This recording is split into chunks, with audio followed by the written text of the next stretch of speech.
Terorizam dijeli sudbinu mnogih društvenih fenomena, a to je da ih je teško definirati.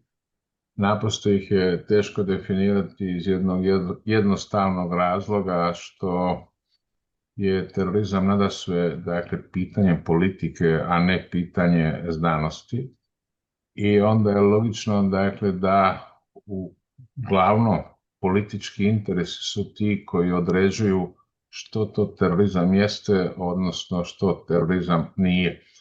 Ono što nesporno znamo u okviru studija terorizma, to je da, dakle, terorizam ima svoje ključne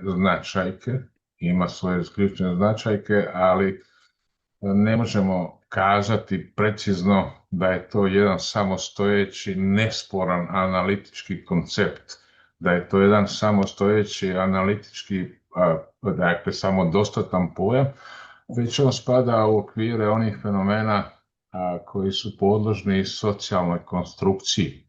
A to znači da određeni akteri u određenoj eri vremena, u određenom društvenom kontekstu nešto određuju kao terorizam, odnosno ne određuju kao terorizam. I naravno, terorizam je jedan specifičan fenomen koji uvijek ima dva elementa. Jedan je onaj koji mi vidimo, a to je teror, ali kao sredstvo za ostvarenje cilja, i imamo politički cilj.